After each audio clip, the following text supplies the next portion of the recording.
જીમમાં જતી મહિલાઓ ખાસ સાચવજો, ક્યાંક તમે જીમ જેહાદમાં ન ફસાઈ જાઓ. કેમ કે સુરત શહેરમાં એક જીમ ટ્રેનરે જીમમાં કસરત કરવા જતી 100 કરોડથી વધુની મિલકત ધરાવતા પરિવારની મહિલાને પોતાની જાળમાં ફસાવી હતી. જી હા, વિધર્મી સબ્બીર અલીએ જીમમાં કસરત કરવા આવતી મહિલાનું પહેલા તો બ્રેઇન વોશ કરીને તેને પ્રેમ જાળમાં ફસાવી અને ત્યારબાદ અંગત ફોટોઝ લઈ લીધા. વાત અહીંયા નથી અટકતી. તે મહિલાના ઘરની આસપાસ બાઇક લઈને ફરતો રહેતો હતો અને ત્યારબાદ આ વિધર્મીએ મહિલાના પતિને મળ્યો અને કહ્યું કે મને 5 લાખ આપ, નહીં તો તારી પત્નીના ફોટોઝ વાયરલ કરી દઈશ.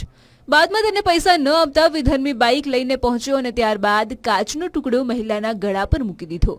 જે બાદ પતિ ડરી ગયો અને આરોપી વિધર્મીને ગભરાયેલા ફરિયાદી પતિએ શરૂઆતમાં 50,000 રૂપિયા આપી પણ દીધા.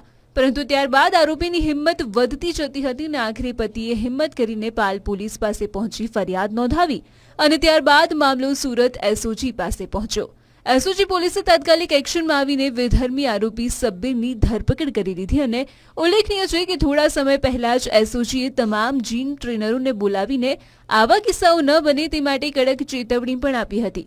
છતાં પણ આ કિસ્સો પ્રકાશમાં આવ્યો છે, પણ તમે જરૂર સાચવજો.